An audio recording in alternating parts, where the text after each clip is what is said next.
Warning. Overwatch has been rated T by the ESRB, and therefore the game and this video are not suitable for younger audiences. If you are under 13, please close the video now.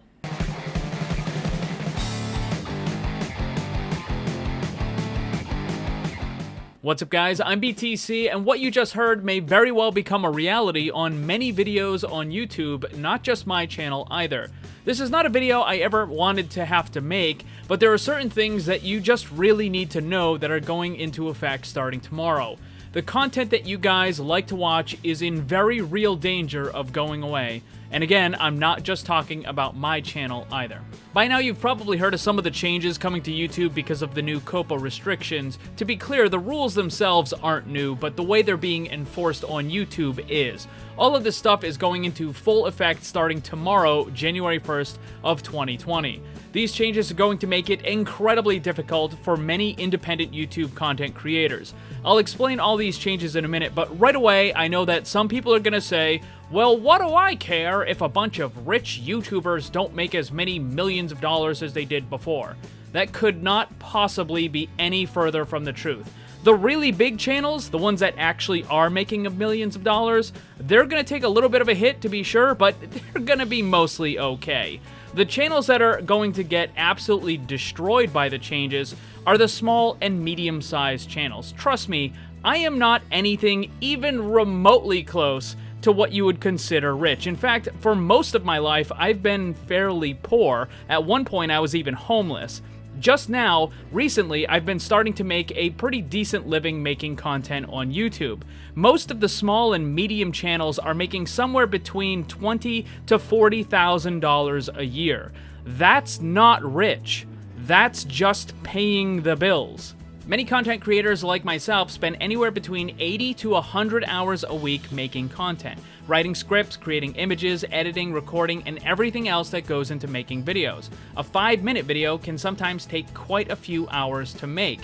Really, being a small creator on YouTube is very similar to running your own small business as far as time commitment goes. So why does this matter to you, the viewer? Well, if small and medium content creators on YouTube can't make a living, then they're not going to be able to make videos anymore. And you can't watch videos that aren't being made. Oh sure, there'll still be lots of one-off stuff, but if you're looking for channels that provide consistent, regular content, that stuff is in very real danger. The stuff that you like to watch has a good chance of just disappearing. And I want to emphasize that this is not a situation where just one channel stops making content so you go and watch another. That's not the case, because these problems are affecting all the channels. There won't be other stuff to watch if no one can afford to make it. The only thing that you'll have left on YouTube will be the mega channels doing top 10s, Will Smith, and late night shows on the trending tab. Alright, so let's go over these changes. Simply put, the FTC has demanded that YouTube stop allowing targeted advertisements towards children. And like many laws, they start with good intentions, but end up having catastrophic unintended consequences. As a result, YouTube has implemented a new system where every video and every channel must be flagged as if it is for kids or not for kids. Keep in mind that there's actually a third classification that the FTC does use, which is called a general audience, which would make things easier for YouTubers, but for whatever reason, YouTube has decided not to use it, which of course just makes things more difficult. Make no mistake though, there are thousands of channels that are simply going to stop making content with these changes. Even if they completely follow the rules and mark their entire channel as for kids, and they follow all the kind of very vague guidelines that have been put forth, they're still effectively going to be driven off of YouTube because they just can't make a living off of it anymore. I'm not talking about those channels, you know the ones that I'm talking about, that were taking advantage of this situation with some pretty weird stuff and some ill intent, aimed at kids. I'm talking about the channels and the people that made genuinely fun, quality, safe content directed at kids. Their ad revenue is now going to drop by potentially up to 90%, With the amount of time it takes to make quality content, they simply are not going to be able to continue on. It's kind of ironic and also sad that in trying to make YouTube a safer place for kids, that the FTC and YouTube will likely drive away and shut down the businesses of thousands of YouTube content creators that did in fact make quality, safe, genuinely good content for kids. Some of the other changes when a video is marked as for kids is that the comments, ratings, end cards, and other features will be completely disabled. In addition, targeted advertisement will be shut off, and this results in that revenue drop of up to 90%. The video will also be much more difficult to simply find through searches. So effectively, those channels and the videos are gonna be just kind of dumped into the gutter. If YouTube decides that you have incorrectly labeled a video, then they can go in and change it, mark it as for kids, which will then disable all of that stuff I just mentioned. However, if you repeatedly incorrectly label videos, it will result in further punishment on your channel, including complete demonetization, or Google might just delete your account entirely. However, on the other side, the more serious side of things, if the FTC decides that a video was meant for kids and it was not properly labeled as such, then they can fine the person that made the video up to $42,000 per video. This doesn't mean that it's automatically going to be the maximum every single time, but it is potentially there. And I've seen people trying to defend this nonsense, claiming that, oh, it's not that bad, and saying that the FTC is going to take into consideration what size company and how much money you have and whether or not it's going to destroy your business and all that sort of stuff. But I would like to remind you that when people were caught and charged with sharing music, that their lives were completely destroyed with astronomical fines. A student had to pay $675,000, another person had to pay $220,000. So if you don't think the government is willing to give massive, massive fines to just regular Joe Schmo people that would utterly destroy their lives for simple things like this, then you should think again, because it's already happened. So now you might be thinking, wow, that's some pretty serious stuff. So what exactly are the rules that the content creators need to follow now?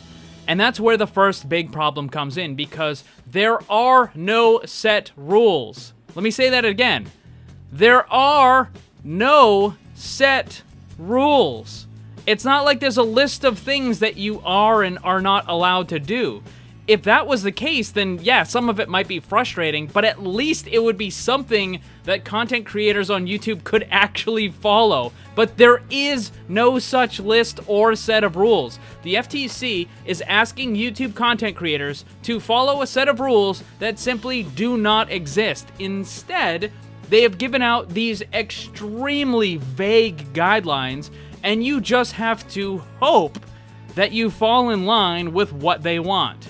That leads to the next big problem, because whether or not your video is determined to be for kids is entirely at the discretion of whoever reviews it at the FTC.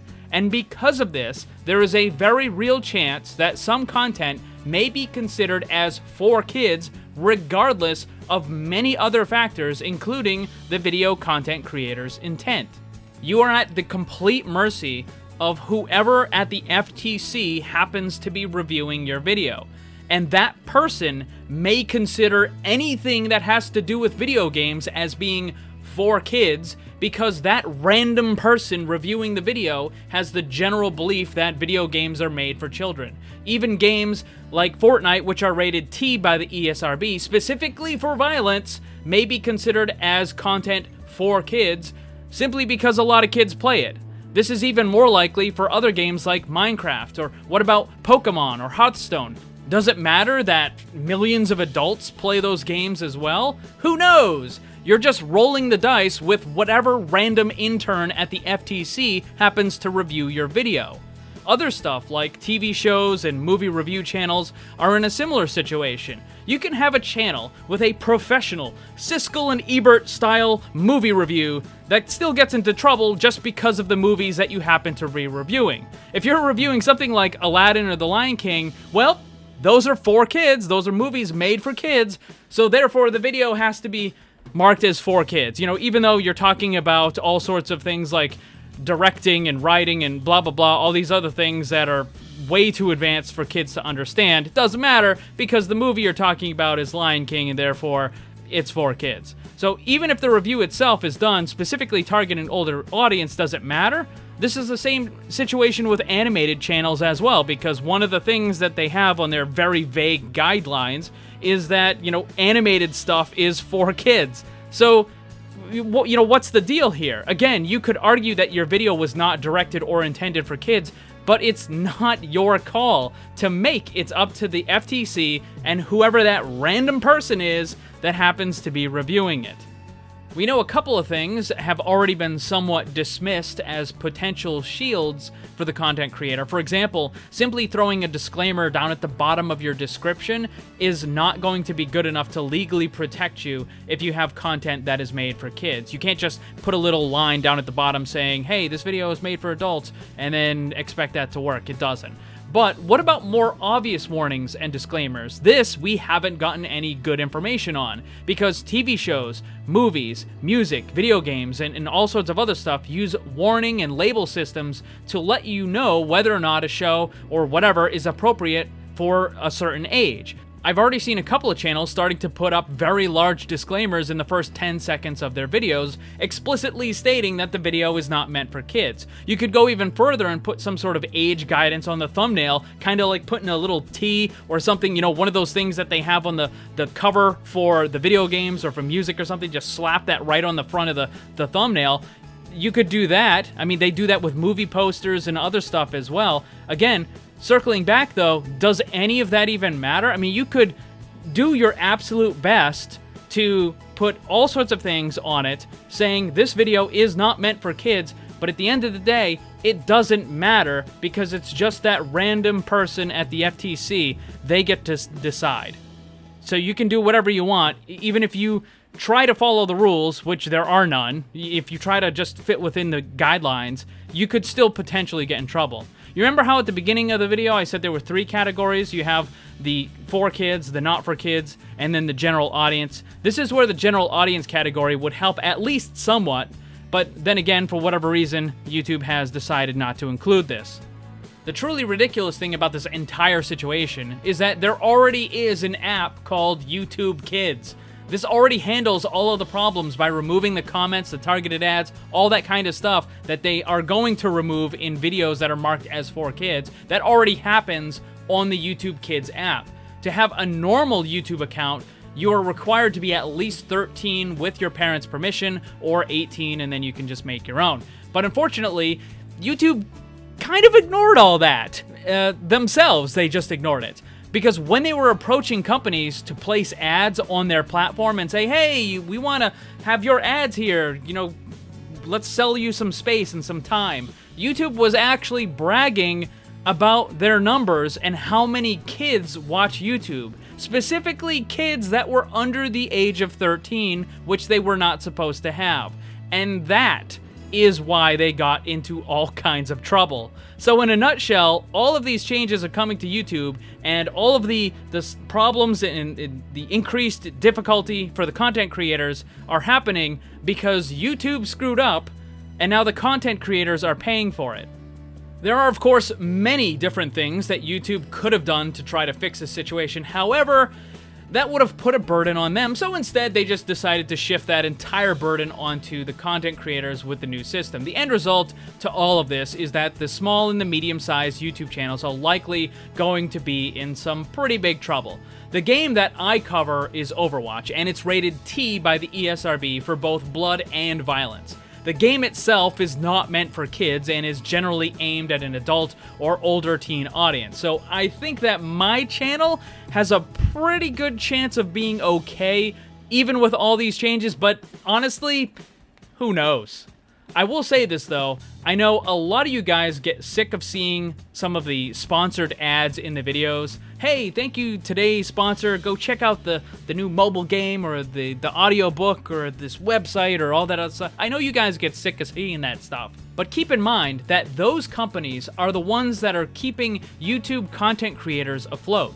They're the ones that are helping to pay the bills and keep the video content coming. It's a bit sad that they're supporting the content creators more than YouTube itself does, but it is what it is. So when you see those sponsored ads on my channel or on anyone else's, give it a little bit of extra consideration. Click the link, install the app, go on the free trial. Whatever it is, hey, you might end up even liking whatever they're offering, right? But even if you don't, you still support the content creator and you support the companies that help those content creators. And of course, there are more direct ways of supporting content creators as well. You could buy a t-shirt. I have links for that stuff in my description, and there should also be some floating around on the sides of the video. I have 4 brand new designs that I just added to my shirt store, so you can go and check those out if you got some Santa money burning a hole in your pocket. And another way to support the channels directly is to become a member. There's a little join button next to the subscribe button. There's a bunch of different levels and rewards for becoming a member. You can click the join button to learn more about all of that sort of stuff. And I don't want to turn this into some sort of big sales pitch, but I do want to make it very clear that YouTube is now making it increasingly more difficult to get the content that you guys want to watch. And we're not even talking about all the shenanigans that's going on with the algorithms, because when you're talking about search results and things that are recommended, the smaller, medium-sized channels, we're not getting that stuff, right? They're trying to push all of the big companies, those mega companies, the YouTube stars of Will Smith and stuff, right? The late night shows, that sort of stuff. They're trying to push people towards that and away from the content creators. They're very much taking the you out of YouTube. So I guess we'll see what ends up happening with all of these different channels and stuff in the next couple months. Again, I'm hoping that my channel is mostly okay through all this, and I sincerely appreciate all the support that you guys give me, and we'll just have to wait and see what happens next year. So until then, thanks for watching, and have a very happy new year. Thanks for watching, and if you'd like to see more, subscribe and hit that bell so you don't miss anything. Also, come hang out in my Discord server and my Twitch live stream. Special thanks to my Patreon supporters. If you'd like to see what kind of cool VIP rewards you can get, check the links down below. And remember, always blame the controller, because it's never your fault.